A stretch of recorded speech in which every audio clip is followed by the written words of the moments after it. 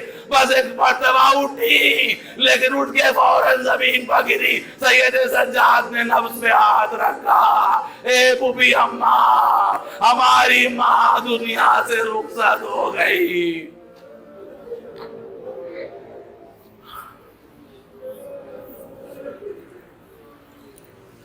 سيعلم الذين ظلموا أي منقلب ينقلبون إنا لله وإنا إليه راجعون. رضا بقضائه وتسلیما لأمره. پالنے والے ہماری اس مختصر سی عبادت کو قبول فرما لے. پالنے والے اموات مومن و مومنات کی مغفرت فرما لے. پالنے والے خصوصاً وہ مومنات جن کے ایصال ثواب کی مجلس ہے, پالنے والے ان کی مغفرت فرما لے. ان کو روز قیامت زیر لوائے اہل بیت میں محشور فرما دے. پالنے والے ہم سب کو اعمال صالحہ کی توفیق عطا فرما. پالنے والے ہم کو مقصد حسین سے کا عرفان عطا فرما دے. پالنے والے اس فرش ادا پر بیٹھنے والے تمام مومنین کی دینی اور دنیاوی تمناؤں کو پورا کر دیں. پالنے والے ہم سب کو اعمال صالحہ کی توفیق عطا فرما. ہمارے آباء و اجداد کی مغفرت فرما دے. تمام مومنین کی مغفرت فرما دے. حضرت حجت کے ظہور میں تعجیل فرما. ہم سب کو ان کے اعوان و انصار میں شامل فرما.